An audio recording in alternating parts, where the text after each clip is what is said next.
Please, don't hit me." The desperate cry echoed through the dark night at Cleveland Port. The flickering yellow lights cast eerie ghost-like shadows. A woman in an elegant suit was being forced against a shipping container, her trembling hands clutching a black leather briefcase. In front of her, 5 burly men with menacing faces surrounded her.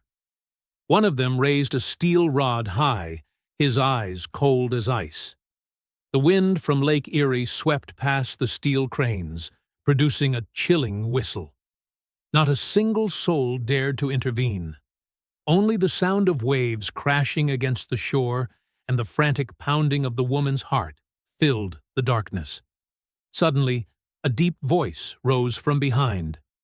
"Try touching her and see what happens."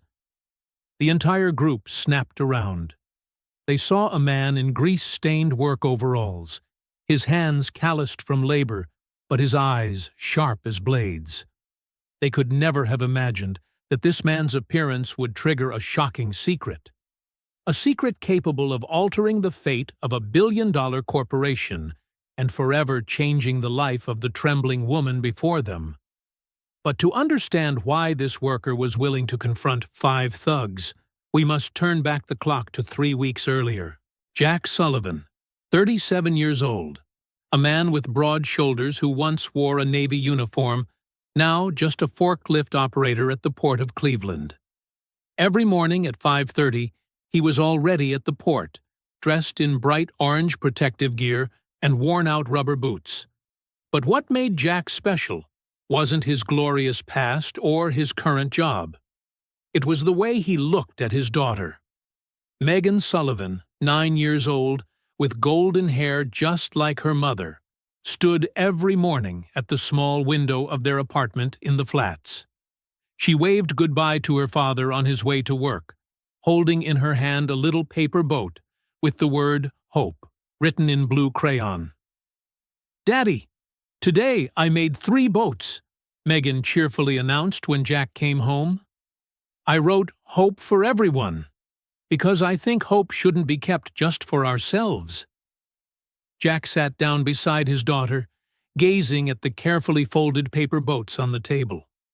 In their small 50-square-meter apartment, Denise's blue wool scarf, his late wife, still hung by the door, like a silent guardian protecting beautiful memories.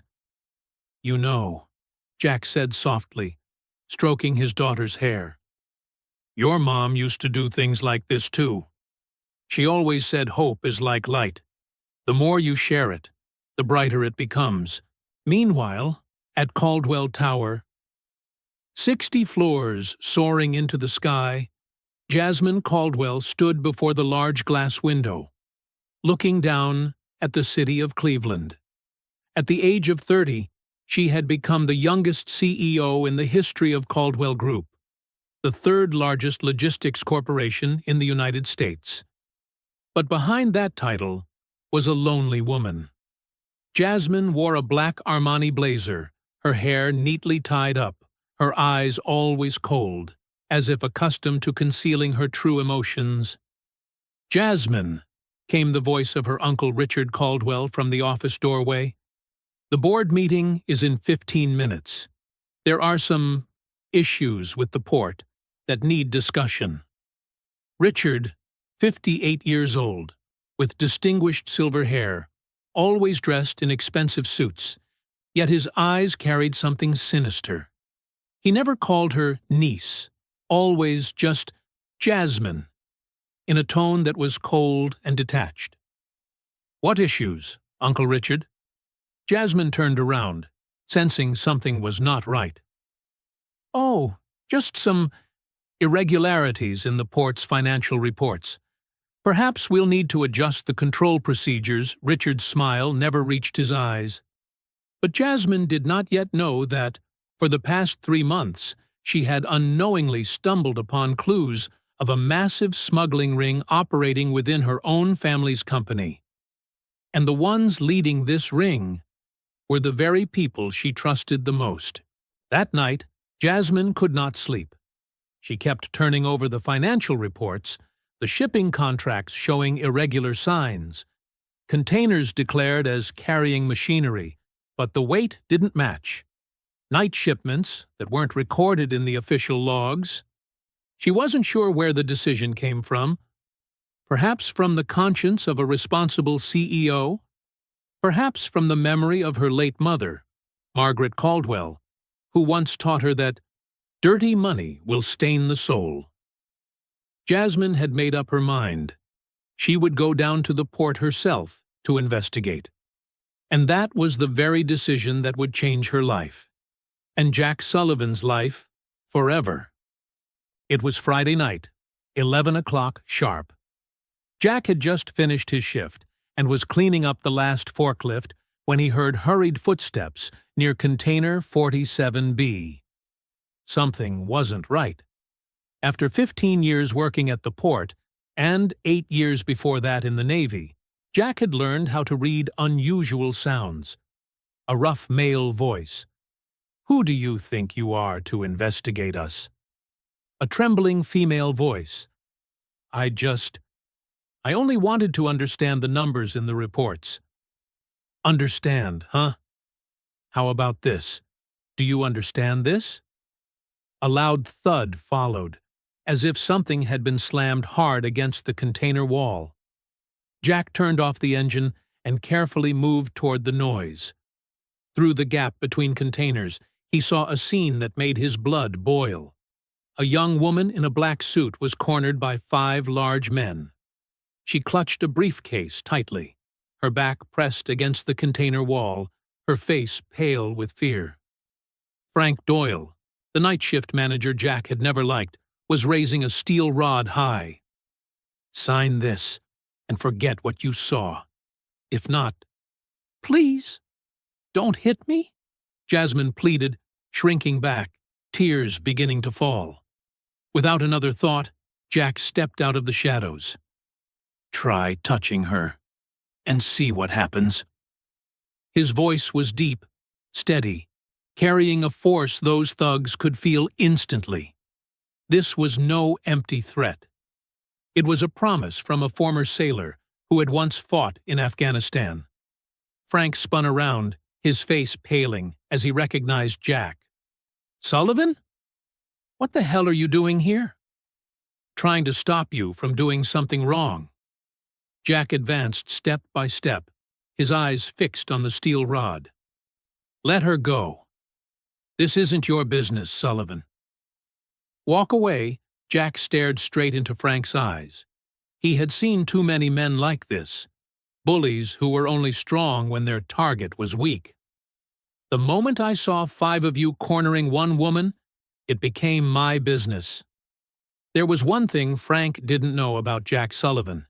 He wasn't just an ordinary dock worker. He had once been a petty officer 2nd class in the 7th Fleet, trained in combat, and deployed on countless dangerous missions, facing men far more ruthless than Frank. These calloused hands had saved many lives during his military career. "You think you're some kind of John Wayne?" Frank sneered, though his voice lacked its earlier confidence. "No," Jack said quietly. "I'm just a father teaching guys like you how to treat a woman." Jasmine looked at this man, her heart filling with an emotion she couldn't quite name. In 30 years of life, no one, absolutely no one, had ever risked themselves for her without expecting something in return. The men who approached her always had motives: money, power, or fame. But this man— "I'll count to 3, Jack said, his voice calm but his muscles coiled, ready. 1. Frank glanced around, seeing his 4 men looking uneasy. They had heard stories about Jack Sullivan, the guy who had taken down 3 men at once when they tried to steal from the warehouse last year. 2. Fine, Frank lowered the rod. But this isn't over, Sullivan. When the thugs finally left, Jack stepped closer to Jasmine. She was still trembling, leaning against the container wall, her eyes wide with fear. "Are you all right?" Jack asked gently, keeping his distance so as not to scare her further. Jasmine nodded, but tears still streamed down her face. She wiped at her eyes, trying to stand tall again. "Thank you. I don't know what else to say. No need to thank me. Everyone has the right to be safe." That simple answer left Jasmine stunned. In her world, everything had a price. Every act of help came with conditions. But this man— Do you need me to repay you somehow?" she asked, still unable to believe anyone could be so selfless. Jack gave her a puzzled look. "Repay me? I only did what anyone should do. What anyone should do." Those words echoed in Jasmine's mind. In her world, how many people would actually do what they should, without calculating the benefit? That night, Jack came home with a restless heart. He checked on Megan, who was sleeping soundly, her latest paper boat still sitting on the nightstand with the words, "Hope for Scary Nights." Jack gave a sad smile. His 9-year-old daughter already understood fear more than any child should. Since Denise had died in a car accident 2 years earlier, Megan often suffered from nightmares. She was terrified of losing her father, the same way she had lost her mother. He sat down beside his daughter's bed, gently stroking her hair. Suddenly, she opened her eyes. "Daddy, I dreamed that you saved a very beautiful lady." Jack was surprised at his daughter's sensitivity. "How did you know?" Megan sat up, her blue eyes sparkling with a mix of playfulness and seriousness. "Because your face looks different today. Not your normal face, but your hero face." She paused for a moment, then added firmly, "Mom taught me to look at people through their eyes.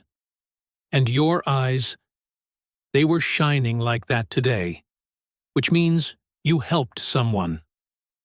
Jack hugged his daughter tightly. Denise had taught Megan so much before she passed away.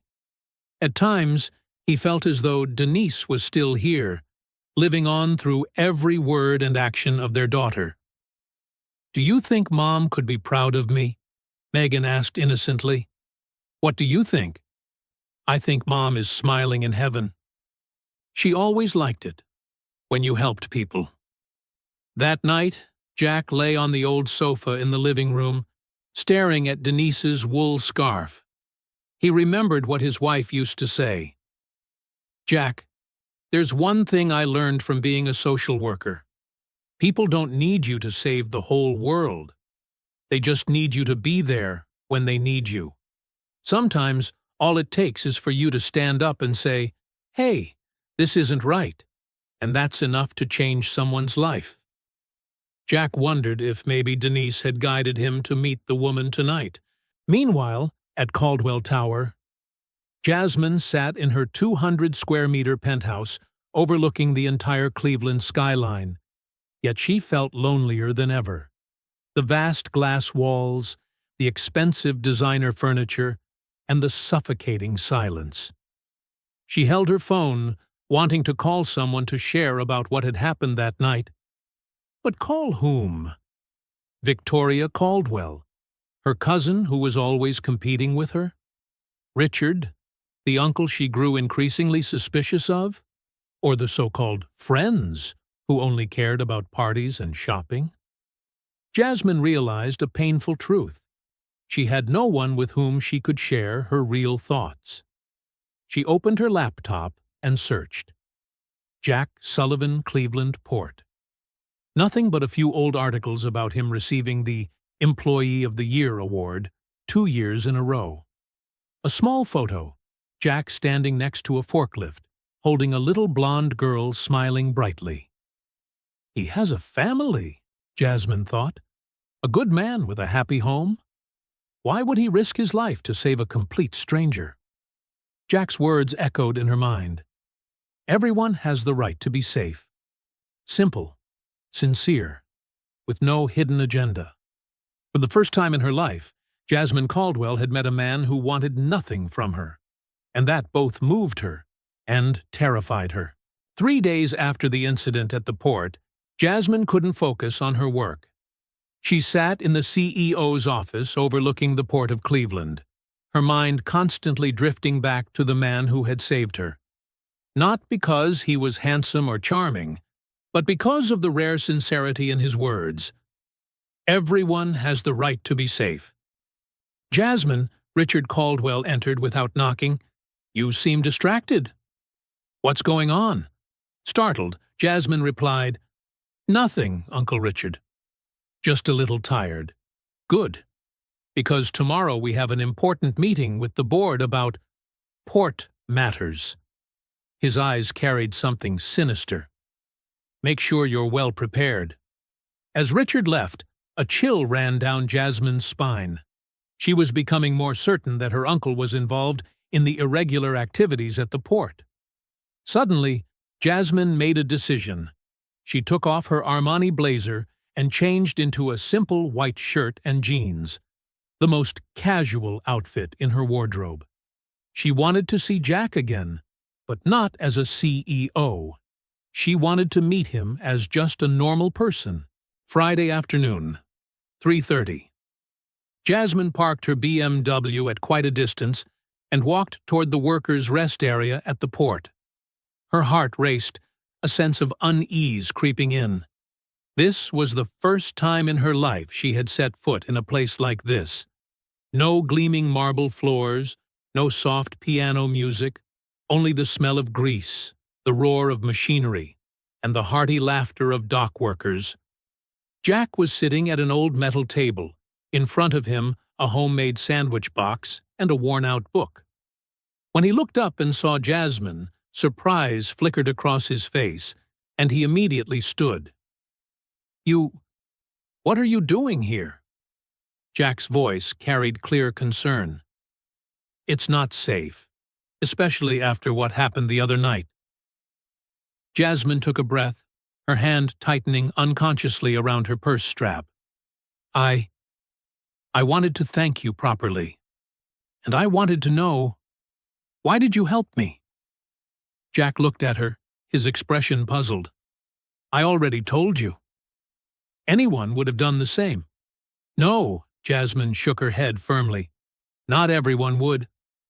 In my world, people only help when there's something in it for them. But you, Jack cut her off, pointing to the chair across from him. Sit down. Do you want something to drink? I only have instant coffee. Jasmine sat, a cold shiver running down her spine as she touched the hard, raw metal chair for the first time. She had never experienced anything so simple. To break the awkward silence, she asked, Do you have a family? Jack's face immediately lit up. Yes. My daughter, Megan. 9 years old. Just the two of you? Jack paused for a moment, then nodded. My wife passed away 2 years ago. A car accident. Jasmine's chest tightened, her voice dropping to a whisper. I'm sorry. That must have been so hard. The hardest part, Jack exhaled, was explaining to Megan why her mom would never come home again. But she's strong. She has her own way of dealing with the sadness. What way? Jasmine asked, her eyes genuinely curious. Jack gave a faint smile. She folds paper boats. On each one, she writes the word hope. She says hope always floats, even when everything else sinks. A 9-year-old girl who understood hope more deeply than Jasmine. A 30-year-old CEO who had everything in her hands, yet felt empty inside. Jasmine's throat tightened. At that very moment, the sound of small footsteps came from behind. Daddy! Megan Sullivan ran straight to Jack, her golden ponytail flying in the wind. She stopped short when she saw Jasmine sitting there, her round eyes wide with surprise. Oh, Daddy has a friend? Megan tilted her head, her voice filled with innocent curiosity. Megan, this is Miss Jasmine, Jack introduced. She came to thank me for helping the other night. Megan looked at Jasmine for a long moment, then broke into a radiant smile. Hello, do you want to see my paper boat? Before Jasmine could answer, Megan had already dug into her little backpack and pulled out a carefully folded yellow paper boat. On it, written in blue crayon, were the words, "Hope for Lonely People." "I made this one this morning," Megan said very seriously. "I felt like someone needed hope." Jasmine looked at the tiny boat in her hands, her heart trembling slightly. "Why did you write that?" she asked softly. "Oh, because last night I dreamed about a very sad lady. She lived in a really tall building, but she didn't have anyone to talk to." Megan tilted her head, her eyes shimmering. "Was that you?" Both Jack and Jasmine froze. How could a 9-year-old girl see through someone's heart like that? Jack gently patted his daughter's head, his voice carrying both pride and concern. "Megan has a special ability. Since she was little, she's been able to sense other people's emotions." "Mom said it's a gift," Megan added naturally. "Mom used to help a lot of people too. She said if you can understand someone's sadness, then you can help them find hope again." Jasmine felt her eyes blur with tears. Denise Sullivan, a woman she had never met, had left behind a beautiful legacy in her daughter's heart. "Do you want me to teach you how to fold a paper boat?" Megan asked innocently. "I think you need a boat of your own." 15 minutes later, the three of them sat on a wooden bench by Lake Erie, near the canal walk. Megan patiently guided each step, while Jack sat beside them, quietly smiling as he watched the two. "You have to fold this corner more carefully," Megan reminded, her voice surprisingly serious. "If it's not firm, the boat will sink as soon as it meets the waves." "Like this, is it right?" Jasmine carefully followed along, her hands, so used to signing multi-million-dollar contracts, now trembling over a small piece of paper. Inside, she felt a strange sensation. How long had it been since she had focused on something so simple? "Better," Megan nodded in approval. "Now you should write something on the boat." Jasmine held the pencil, hesitating. "What do you think I should write?" Megan rested her chin on her hand, thinking, "Write down what you want the most right now." "What I want the most." Jasmine sat in silence, her eyes drifting toward Lake Erie, where small waves lapped against the shore. Money? Power? Success? She had all of it, but none of it filled the emptiness inside her heart. Her gaze settled on Jack, patiently waiting, and on Megan, whose pure smile radiated trust. For the first time in her life, Jasmine felt truly accepted. Not for her reputation, not for her wealth. She wrote, "Hope for real friendship." "That's wonderful," Megan exclaimed, clapping her hands in delight. "Now, let's release the boats together." 3 paper boats, Megan's, Jasmine's, and one Jack had hastily folded, floated gently along the canal walk waters, heading out toward the vast Lake Erie. "You know," Megan said as she watched the boats drift away, "Mom once told me hope is like a seed. You can't see it grow right away, but if you patiently take care of it, it will become a strong tree." Jasmine turned to look at the 9-year-old girl, feeling as though she were being taught the most important lesson of her life. "Where did you learn that?" she asked, her voice hoarse. "From my mom. She said grown-ups often forget how to hope, so kids have to remind them." Jack looked at his daughter, his eyes filled with pride and a touch of longing. "Denise, my wife, was a social worker. She dedicated her life to helping struggling families. She always said hope is the one thing no one can ever take away from us." "What else did your mom say?" Jasmine asked softly, her heart yearning to know more about the woman who had shaped such a beautiful soul. "Mom said real family isn't the people who share your blood. It's the people who are willing to share hope with you." Megan answered with unusual seriousness. And she also said sometimes God sends a stranger to teach us about love. Tears suddenly streamed down Jasmine's cheeks. A 9-year-old girl had just spoken the very truth she had been searching for her entire 30 years of life. "What's wrong?" Megan asked worriedly. "Did I say something wrong?" Jasmine wiped her tears and gently shook her head. "No, you were right. So right."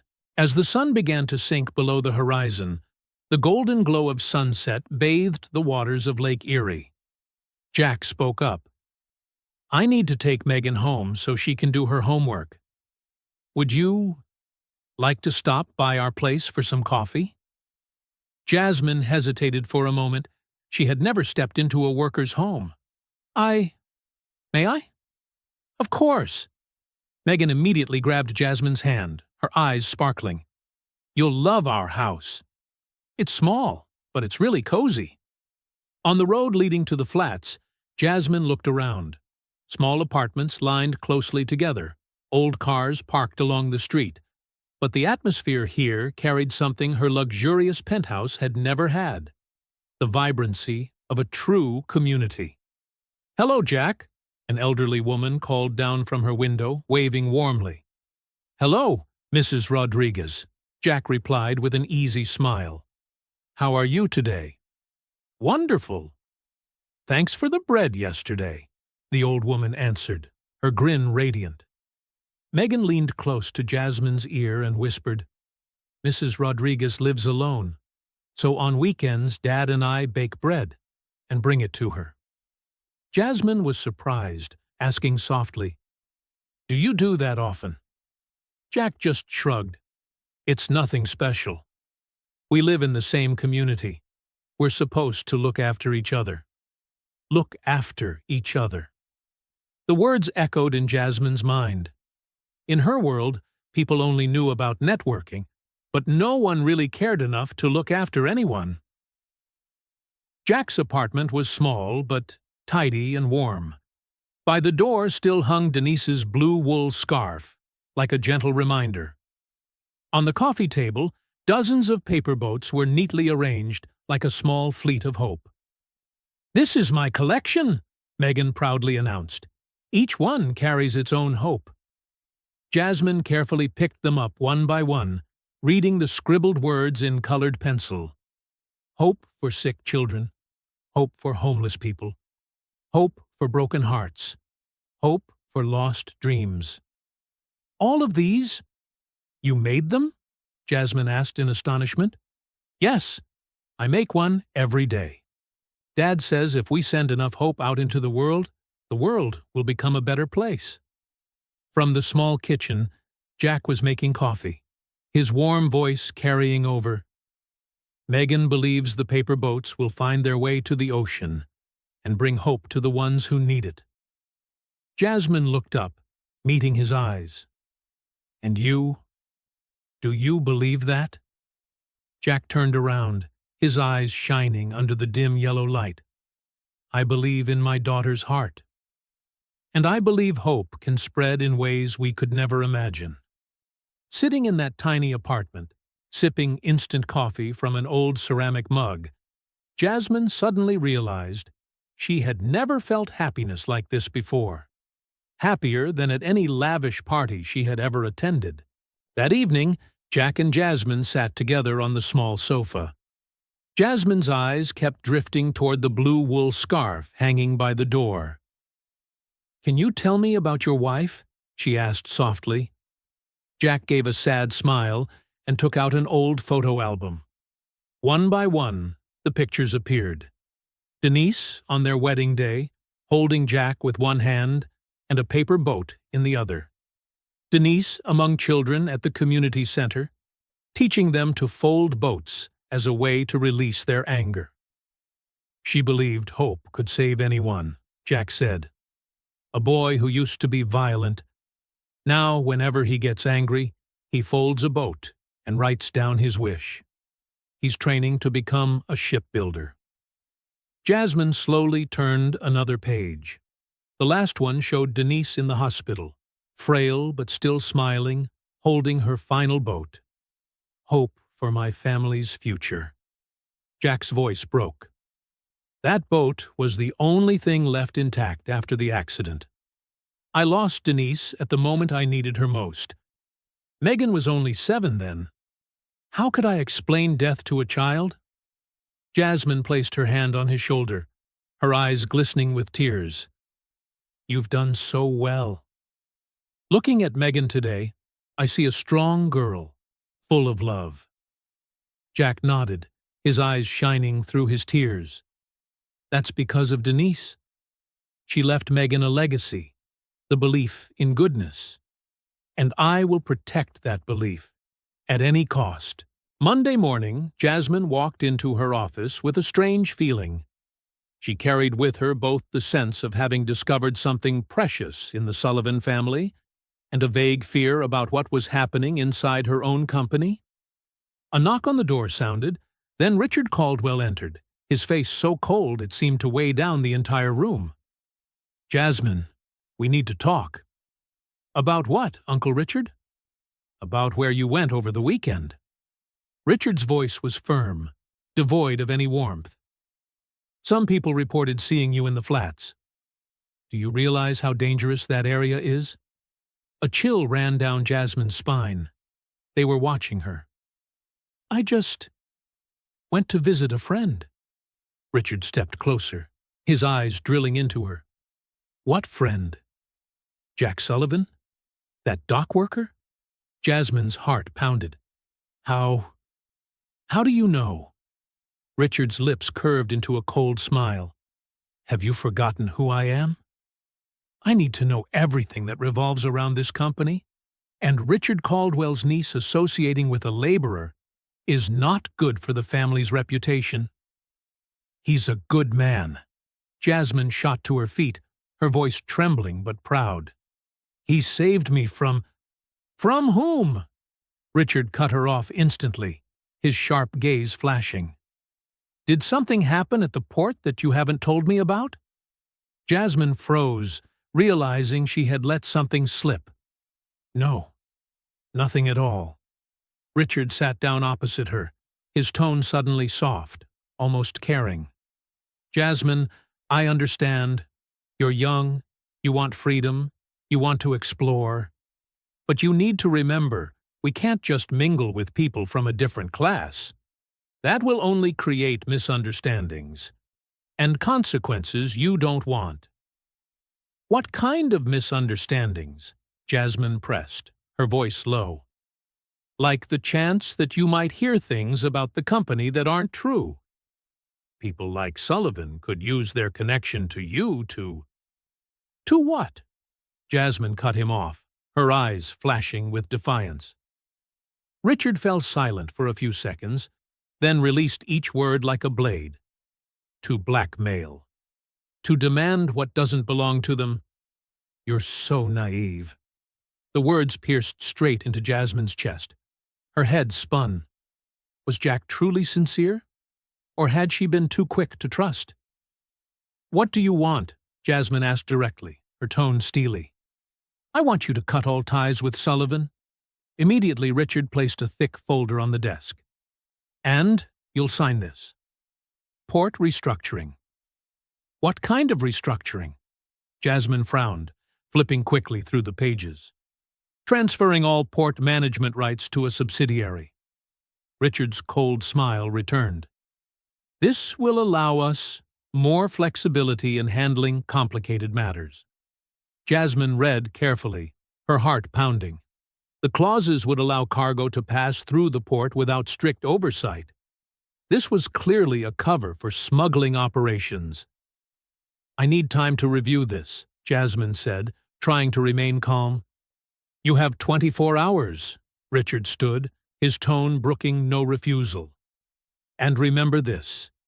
Men like Sullivan never bring anything good to people like us. That evening, on the way home from the port, Jack suddenly realized a black car was following him. His military instincts immediately made him tense.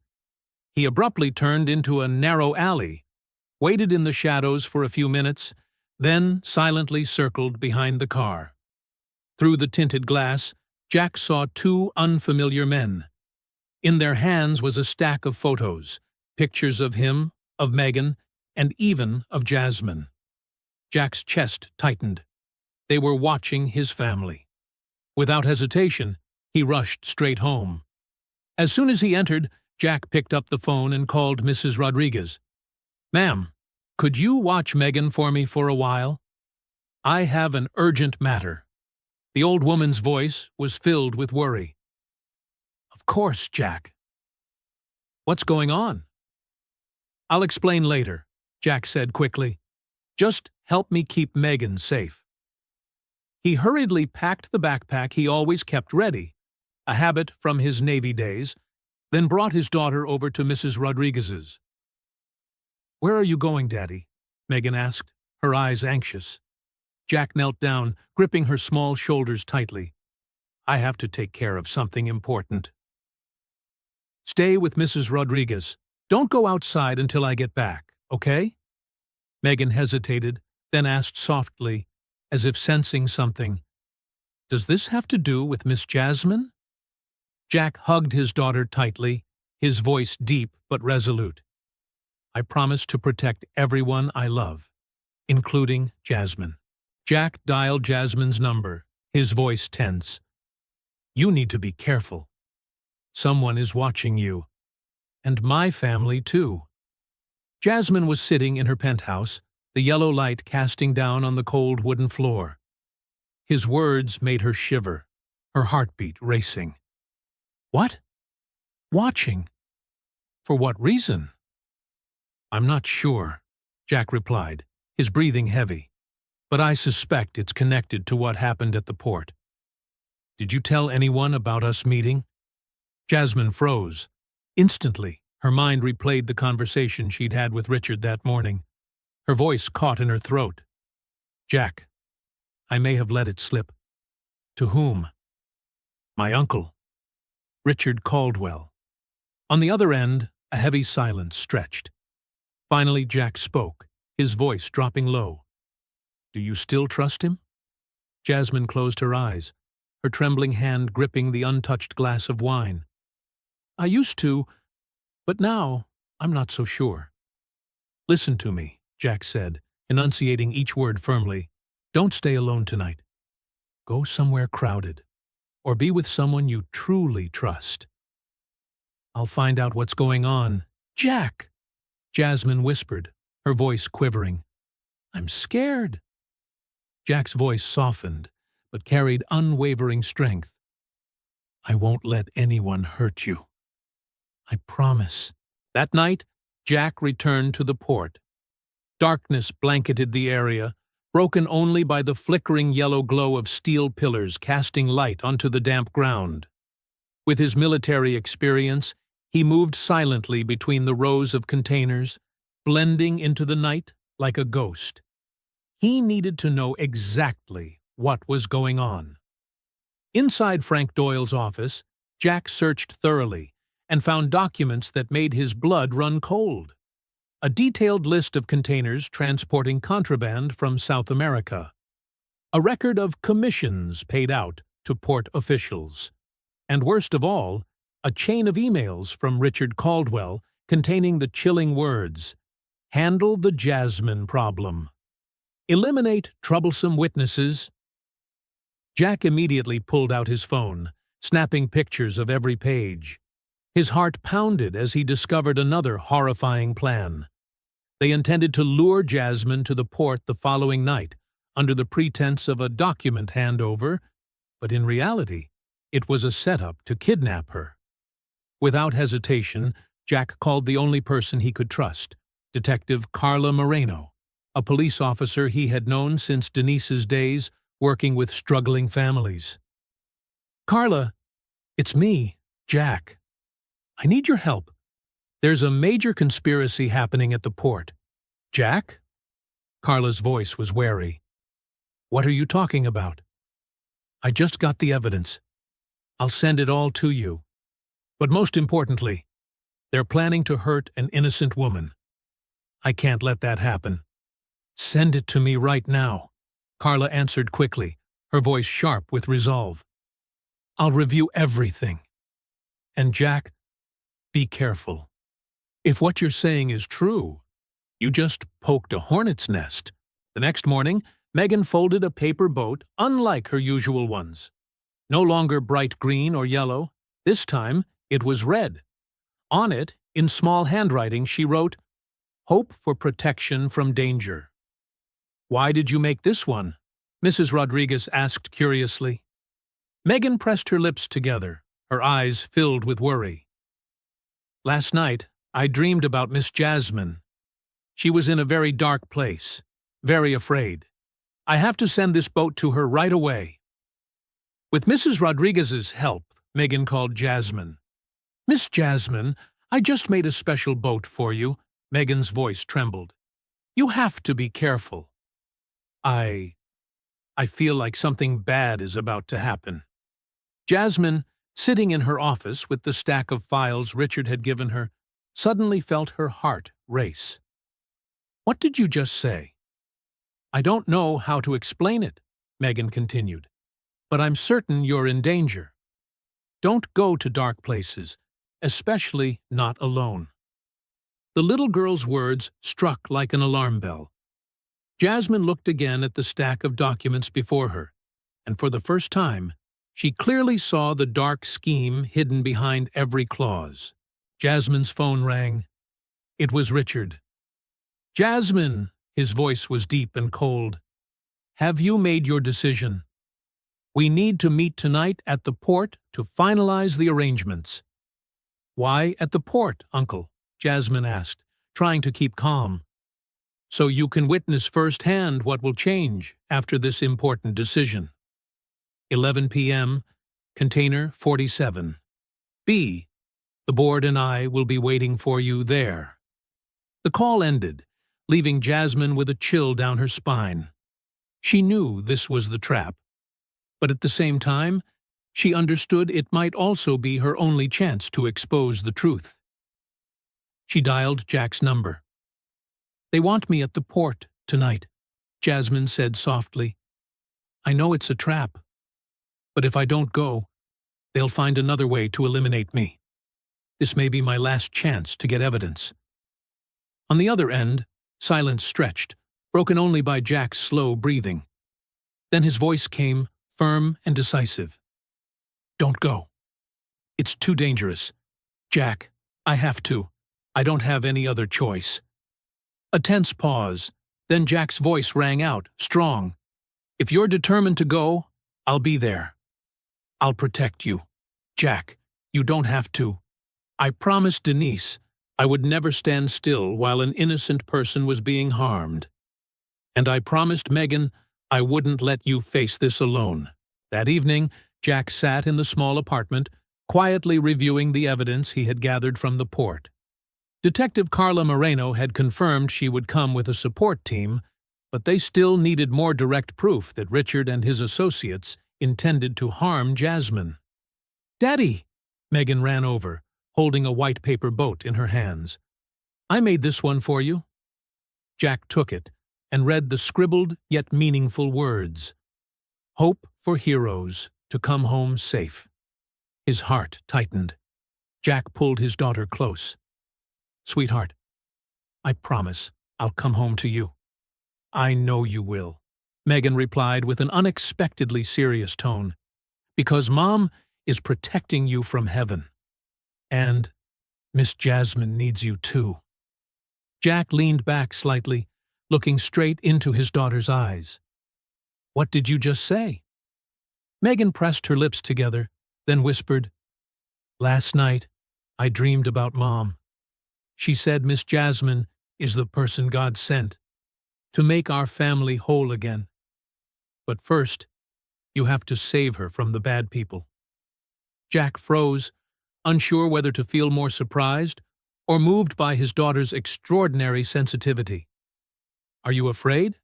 He asked gently. Megan shook her head, her golden hair swaying softly. No, because I believe in you.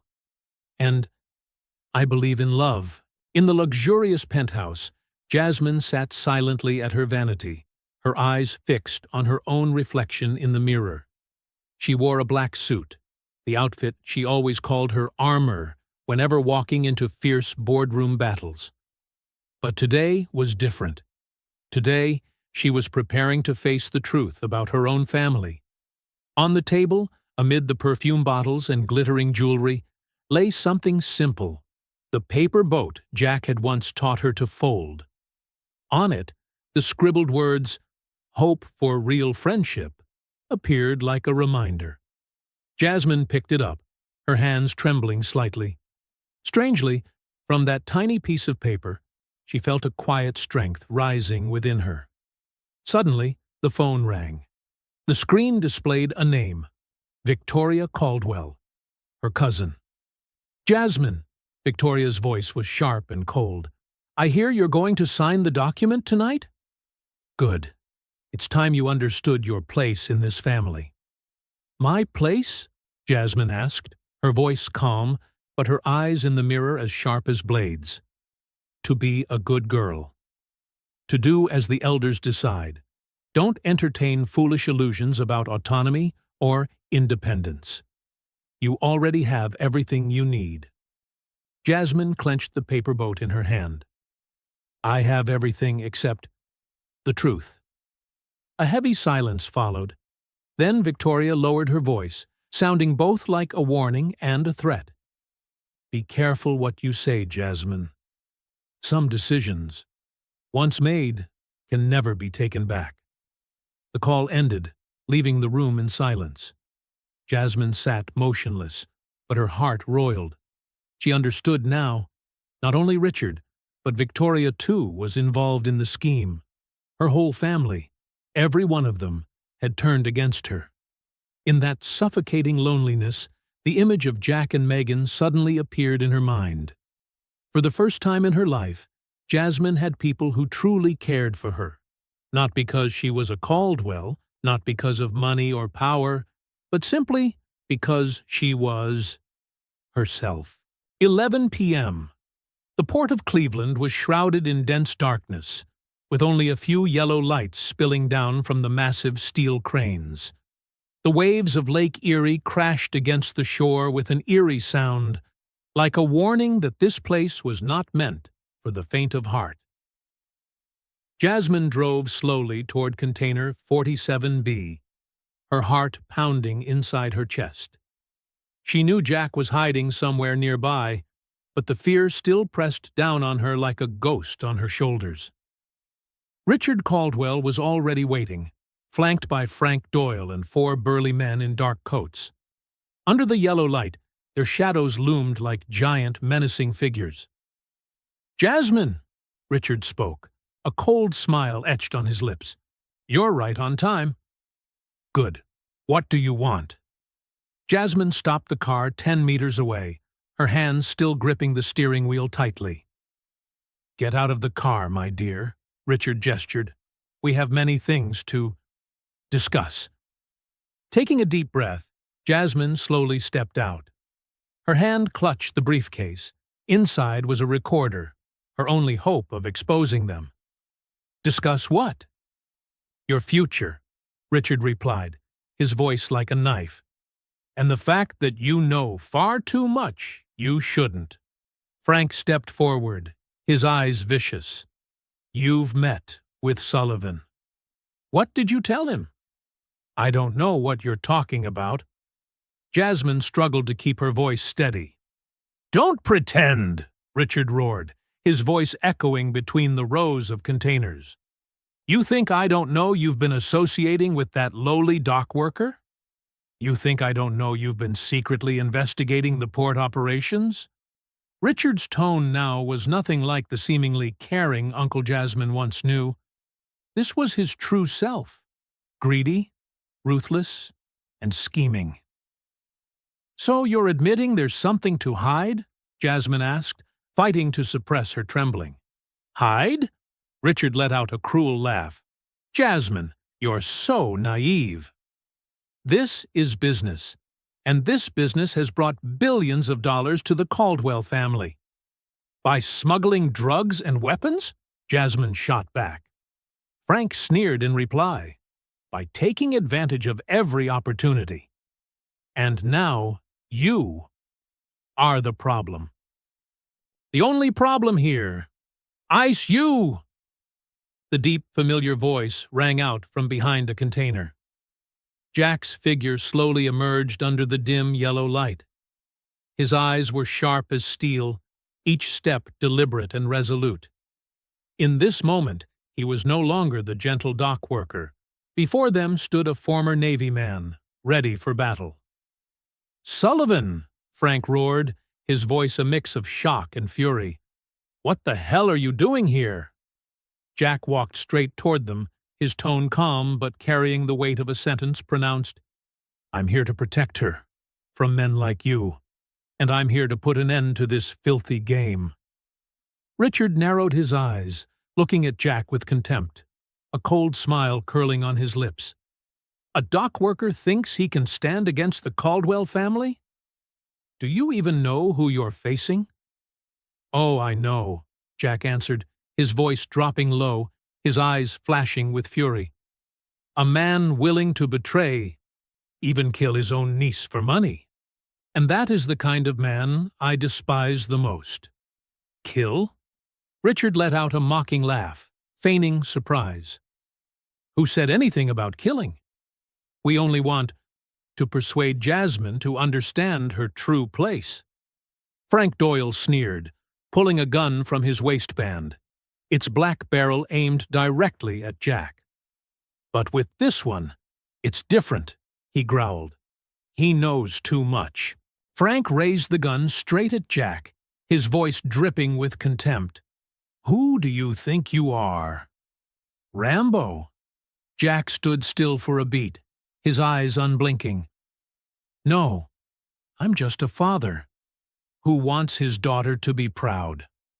The words had barely left his mouth when Jack suddenly lunged to the right, just as the gunshot thundered through the night.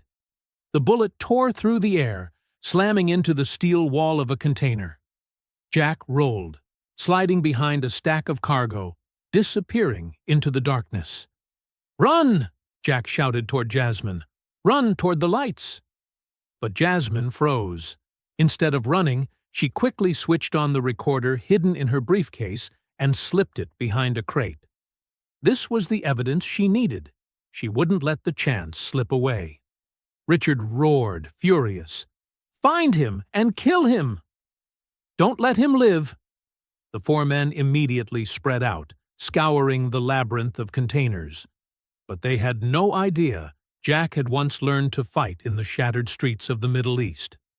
To him, this was nothing more than a familiar battlefield. He moved like a ghost, appearing, vanishing, leaving fear to spread in the hearts of his enemies. Thud!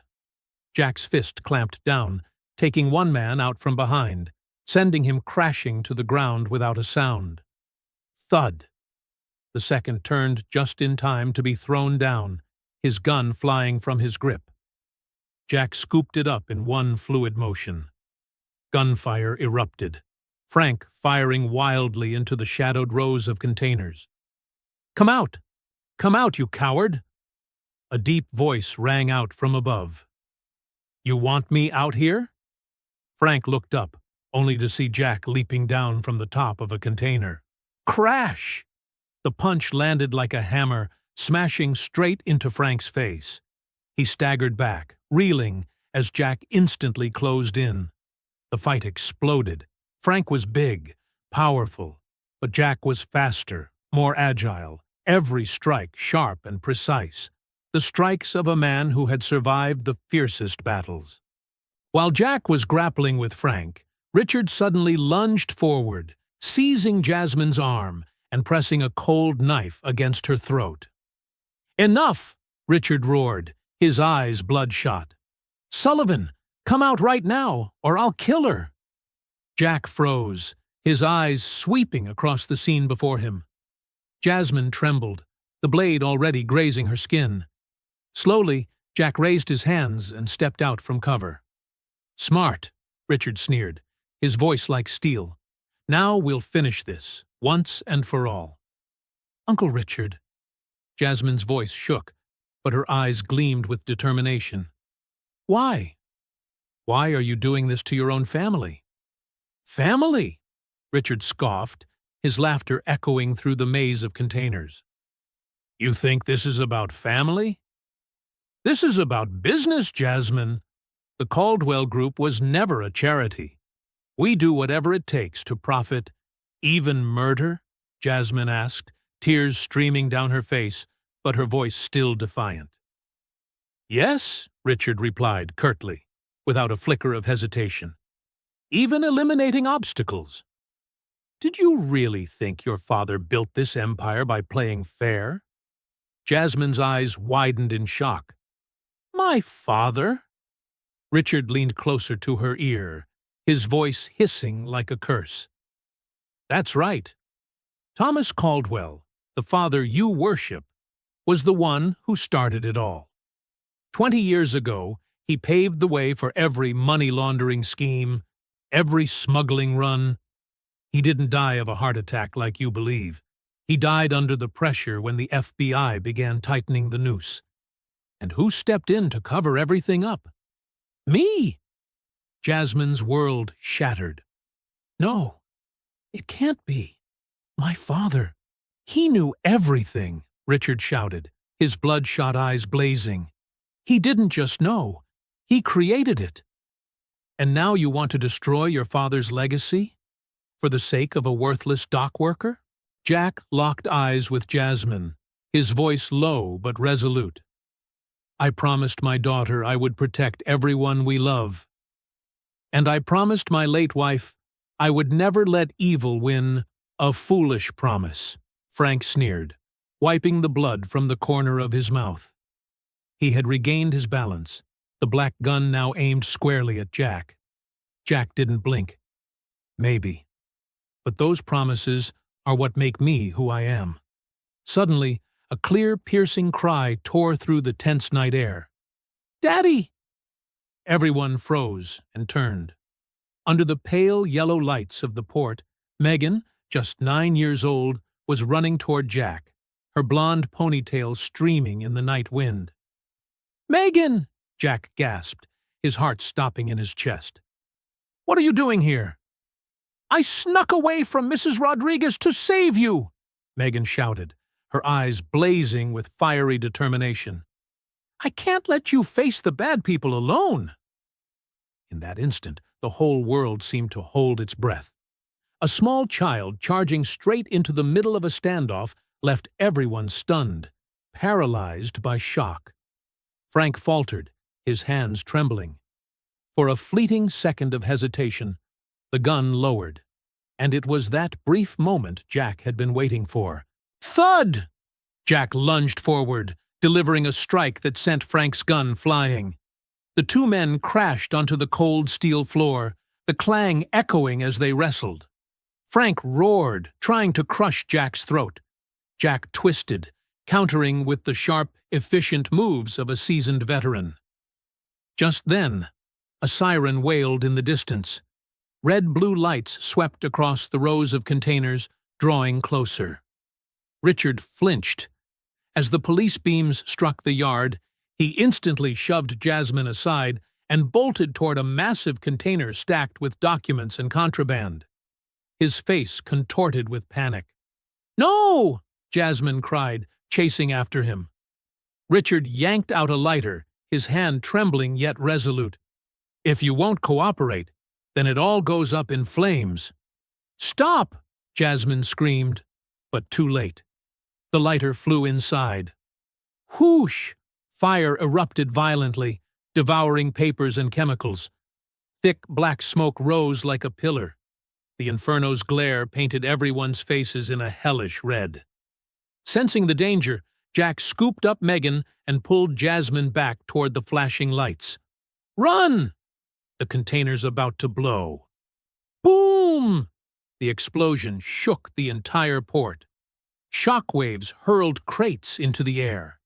Flames shot skyward, igniting the night and casting the steel cranes in a fiery glow. Within the blaze, Richard staggered, attempting to flee, but a shard of metal tore into his leg, sending him sprawling, his face twisted in agony. Red-blue lights flooded the scene. Fire trucks stormed in, foam spraying. Police swarmed. Detective Carla Moreno led the charge. "Cleveland PD! Drop your weapons!" Jack held Megan tightly, placing a reassuring hand on Jasmine's shoulder. "We're fine. But there are a few men here who need medical attention." Frank and his henchmen were cuffed. Richard lay on a stretcher, his leg mangled, a shining cuff snapping shut. The photos, emails, and Richard's recorded confession pieced together the full picture of the smuggling ring. Carla turned to Jasmine. "Are you ready to testify?" "You're the key witness." Jasmine looked around. Jack kneeling to check if Megan was hurt, the flames subdued under a blanket of white foam, Richard being loaded into an ambulance, the cuffs clinking. She drew a deep breath, her voice unwavering. "I'll do whatever it takes to see justice served." 2 hours later, in the back of a police car, Jack, Jasmine, and Megan sat waiting for the paperwork to be completed. Megan had fallen asleep on Jack's shoulder, her breathing steady, her face weary after a night of chaos. Jasmine whispered softly, as if afraid to wake the child, "Why was Megan there tonight?" Jack smiled, a mixture of pride and exhaustion. "She said she dreamed I was in danger." She couldn't sleep, so she slipped away from Mrs. Rodriguez and ran straight to the port. Luckily, she came at the right moment. Jasmine gently brushed Megan's soft hair, her eyes softening. "She saved our lives. If it hadn't been for her distracting Frank." "She has a special gift," Jack said, his voice low. "Just like her mother." Silence hung for a moment, broken only by the distant wail of sirens outside. Then Jasmine spoke quietly. "Jack, I don't know what to say. You risked your life to save me." "Why?" Jack lifted his gaze, his eyes steady. "Because I can't stand by and watch someone I care about get hurt. And because Megan needs to see that there are still people in this world willing to stand up and fight for what's right." "Someone you care about?" Jasmine repeated, her heart pounding. Jack nodded. "I know we come from 2 different worlds. I'm just a dock worker, and you're a CEO. But—" Jasmine leaned in slightly, waiting. "But what?" Jack drew a deep breath, his voice deep but sincere.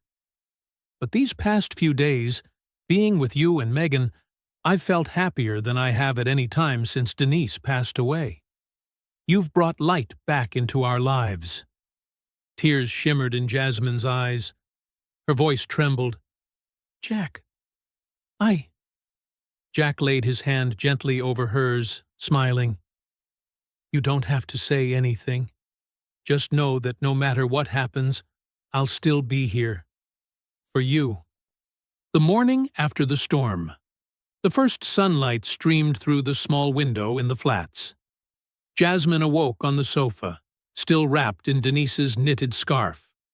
In the kitchen, Jack quietly brewed coffee, while Megan sat at the table, carefully drawing a colorful paper boat. "What are you drawing?" Jasmine asked. "This boat will carry all the bad things far away, and only leave the good ones behind." Jasmine smiled, a gentle calm settling in her heart. That afternoon, at Public Square, she wasn't dressed in an expensive suit, but simply a white shirt and jeans. Before dozens of cameras, Jasmine spoke with steady resolve. "My family has hidden crimes for 20 years. I no longer wish to stay silent. I choose truth, justice, and a life where I can hold my head high." Right after the press conference, her assets were frozen, the penthouse seized, and her high society friends vanished. Standing before Caldwell Tower with only a small suitcase, Jasmine called Jack. "I have nowhere else to go." "Come to our home," Jack answered simply. "You're not a burden." Your family in the flats. Jasmine learned to cook, to shop for groceries, and sometimes broke down in tears over her losses. But whenever she faltered, Jack would hand her Denise's knitted scarf, and Megan would teach her how to fold paper boats to find peace again. From the old scholarship thank you letters, Jasmine found new meaning. She founded the Hope Fleet Fund, a program to help dock workers' children train for future careers. The name came from Megan's paper boats, tiny vessels carrying hope into the vast sea. Dock workers pitched in money, Cleveland police offered cooperation, and a local church lent space for classes. The Hope Fleet Fund quickly spread. Megan became the Little Ambassador, launching the Paper Boats of Hope project for children everywhere. One evening on the canal walk, as they watched paper boats glimmer on the water under the lights, Jack asked, "Do you regret it, leaving everything behind for this life?" Jasmine smiled. "I only regret not doing it sooner. For the first time in my life, I feel truly alive." Then she took his hand. "And I choose love. I choose you. I choose Megan. This is my family." 6 months later, the Hope Fleet Fund had already helped nearly 100 students. One night, Megan sat between Jack and Jasmine, folding a boat that read, "Hope for our family to be together forever." Jack looked at his daughter and asked, "Would you like Jasmine to be your mom?" "Yes!" Megan squealed, hugging them both tightly. Jasmine laughed through her tears, and Megan whispered, "We're already a family." The papers just make it official, and the story doesn't end here. Not only for Jack and Jasmine, but for everyone who believes in the power of kindness, courage, and true love. Sometimes, the world only needs one person brave enough to say, "This is not right." Someone who believes every life deserves protection. Someone who understands that family isn't just blood. It's the hearts willing to share hope with one another. Out there may still be dark containers, places where people feel fear and loneliness. But there are also countless Jack Sullivans, ordinary people with extraordinary hearts, ready to step out of the shadows to protect the light. And there are countless Megans, children who believe that hope can float, even when everything else is sinking. Remember this: family isn't where you're born. It's where love is nurtured and allowed to grow. And true love will always find its way. If this story touched your heart, leave a comment, and don't forget to subscribe to True Tale Time, where we tell stories that should never be forgotten. Stories of real people, real love, and real hope. Because every one of us deserves someone who will say, "I will protect you." And sometimes, you might be the one who becomes that person for someone else.